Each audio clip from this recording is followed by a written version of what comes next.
It feels weird to me to think of the 1992 tube stock as old because I remember when it was the latest thing, giving away my age there.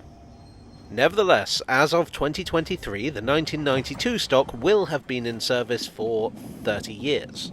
The 92 stock works on two lines, the Central and the Waterloo and City, so the longest tube line and the shortest. It was directly developed from the 1986 stock. 1986 stock isn't so much a class as a category. It consisted of 3 trains, all different, built as prototypes for what would eventually become the 1992 stock. There were 3 trains colour-coded, all designed by a team from DCA Design. The red and green trains were built by Metro Camel and the blue by British Rail Engineering Limited. The red had a traction system by GEC, the green by Brown Bovary, and the blue by Brush. They were constructed using different methods and materials, as well as testing concepts under the bonnet, as it were. They were also used to evaluate new aspects of what we might call the passenger experience, different seat layouts, doors on the outside of the carriage, and digital voice announcers, or DVA. The 86 stock trains were trialled on the deep-level tube lines and from 1986 to 1989 were used on the Jubilee line. Only one of the driving carriages from the green train survives in the collection of the London Transport Museum at Acton Depot. The lessons learned from these 3 trains were incorporated into the 1992 stock. The trains were constructed by BREL and ABB, with Brush supplying traction motors. ABB were the successors to Brown Bovary, if you're curious. The trains use automatic train operation and automatic train protection, i.e. the train largely drives itself if everything is working as it should be. If everything is not working as it should be, they can be driven manually. Once again, the doors are on the outside and are extra wide as compared to their predecessors. Also extra large are the windows. The seating layout is fully longitudinal to maximise space, and they were the first full class to incorporate DVA.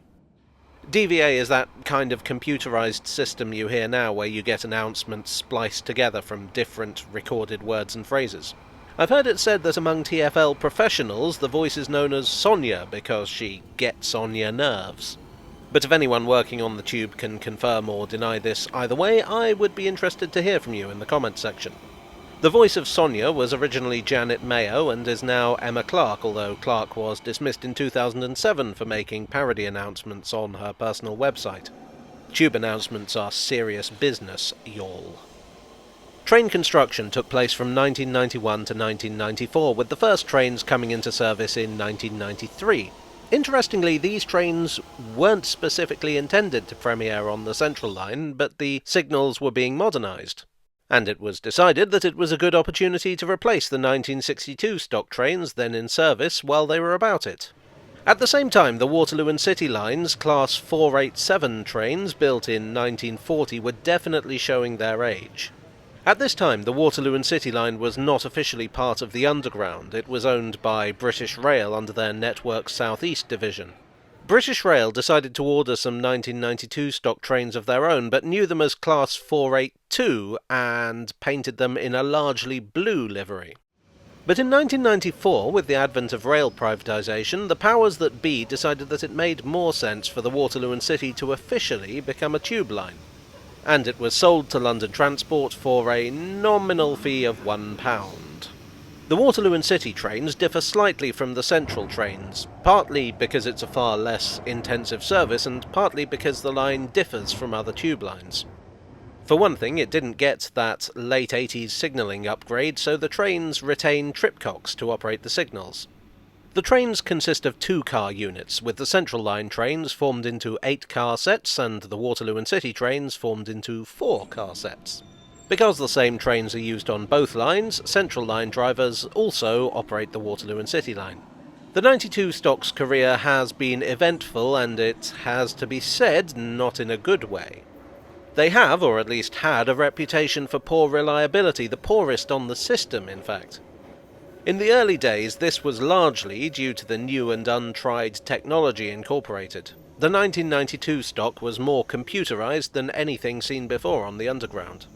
The glitches made themselves obvious once the trains came into service and were gradually worked out.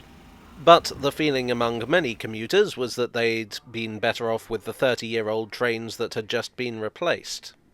There was an accident in January 2003 when a train was derailed at Chancery Lane due to a traction motor falling out. While there were no serious injuries, the entire class was removed from service until safety measures could be put in place to prevent this from happening again, in the form of stronger bolts and brackets. The accident could have been far worse. A derailed train in a deep-level station doesn't have far to fall, as it were, but large sections of the Central Line are out in the open. Another minor alteration was the removal of armrests, which were apparently targets for the sort of people who just like to break things. The Central Line has a reputation for being extremely hot in the literal sense rather than the figurative. I don't know what the hottest line is in the figurative sense. The Victoria's Secret line, perhaps? Anyway, this is the result of large sections of the line being in the open air where the trains absorb heat in the summer, and the rest being in 120-year-old narrow tunnels where the heat can't escape. To combat this, 1992 Central stock has reflective film on the windows and white film on the roof. How successful this has been, I will leave to you to determine. In 1998, the Central trains had their software upgraded to enable faster running. The Waterloo and City trains were refurbished in 2006, resulting in the line having to be temporarily closed.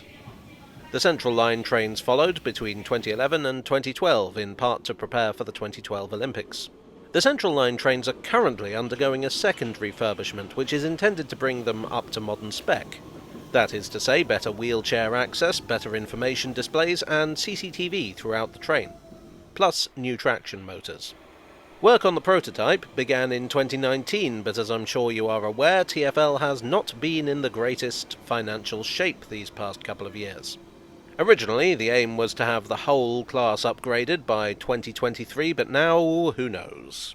Also in the category of who knows is the question of replacement. The trains were projected to last 40 years when they were originally designed.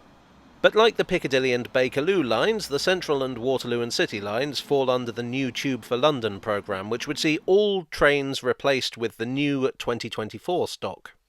And as with the refurbishment programme, this was intended to begin in 2023, but was delayed by TfL's ongoing financial embarrassment.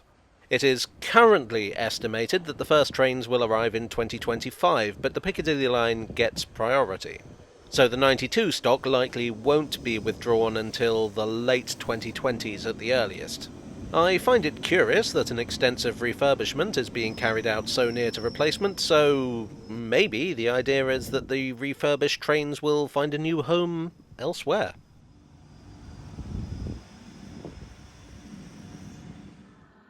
Well, I hope you enjoyed this glitchy tale from the tube. If so, please do click the like button and consider subscribing for more. I'd like to thank my donors on Ko-fi and Patreon. You are the strongest bolts to my loose traction motor. And I'll see you all again very soon. Cheerio.